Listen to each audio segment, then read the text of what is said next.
আসসালামু আলাইকুম, ফারজানা ইয়াসমিন স্বাগত জানাচ্ছি এনটিভির সকালের খবরে। ক্রাউন সিমেন্ট শিরোনাম দেখছিলেন, এবার পুরো খবর। লন্ডনে অন্তর্বর্তী সরকারের প্রধান উপদেষ্টা ডক্টর মোহাম্মদ ইউনূসের সাথে সাক্ষাৎ করবেন বিএনপির ভারপ্রাপ্ত চেয়ারম্যান তারেক রহমান।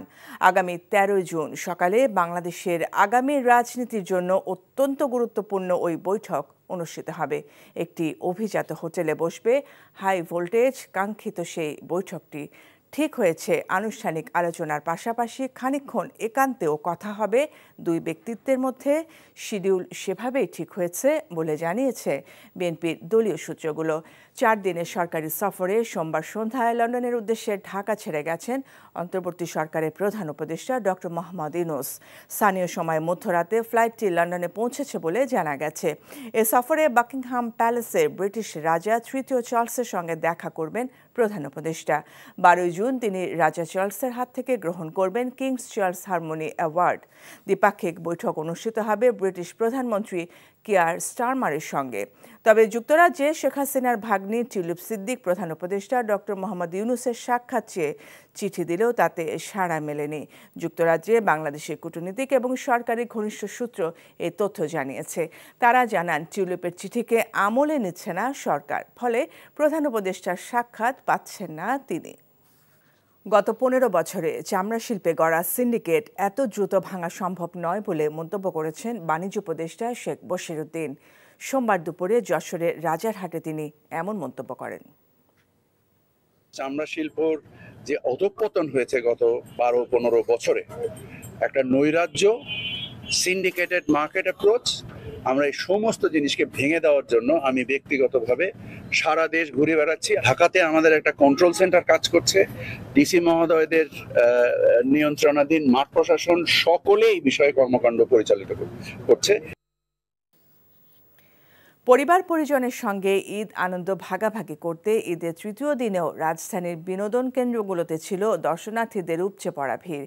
ঈদের লম্বা ছুটিতে ঢাকা শহরের বিভিন্ন পার্ক, উদ্যান ও লেক সহ গুরুত্বপূর্ণ দর্শনীয় স্থানগুলোতে নানা বয়সী বিনোদন প্রেমীদের উপস্থিতি ছিল চোখে পড়ার মতো। কেউ এসেছেন পরিবারের সাথে, আবার কেউ কেউ বন্ধু বান্ধবের সঙ্গে আনন্দ আড্ডায় মেতে ওঠেন।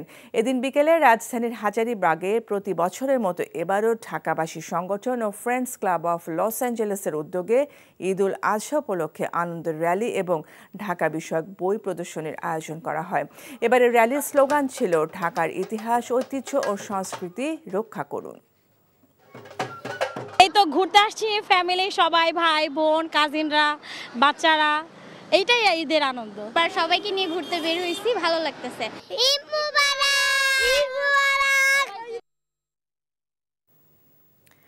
একদিকে বৃষ্টি ও পাহাড়ি ঢল, অন্যদিকে প্রায় সবগুলো পর্যটন স্পটই ভারতীয় সীমান্ত ঘেঁষা হওয়ায় এবারের ঈদের ছুটিতে সিলেটে পর্যটক সমাগম নিয়েছিল শঙ্কা।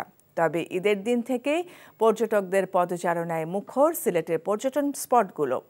সিলেট থেকে আনিস রহমানের ক্যামেরায় আরও জানাচ্ছেন সজল ছত্রী। প্রকৃতিকন্যা সিলেট ঠিক কোন মৌসুমে সবচেয়ে সুন্দর তা বলা মুশকিল। কদিন আগেও পাহাড়ি ঢলে বিপর্যস্ত সিলেটের কোম্পানীগঞ্জ উপজেলার সাদা পাথর এখন তার স্বচ্ছ জলে মুছে দিচ্ছে পর্যটকদের ক্লান্তি।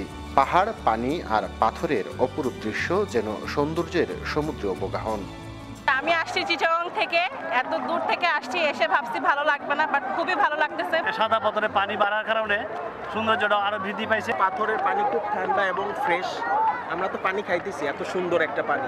আগের থেকে অনেক উন্নত হয়েছে এখন যে এগুলা যে বাড়ছে, সুদ অনেক বেশি, অতিরিক্ত সুদ।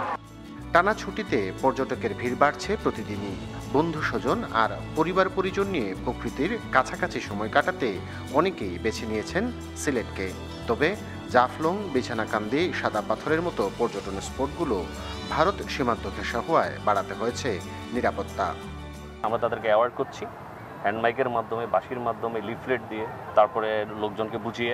অন্যান্য আইন শৃঙ্খলা রক্ষাকারী বাহিনী এবং জেলা প্রশাসন যারা আছে ওনারাও আমাদের সাথে কাজ করছেন। আমরা একই সাথে কাজ করছি যাতে কোনোভাবে সীমান্ত ক্রস করে সীমান্ত অবরোধে পর্যটকরা না পড়ে যায়।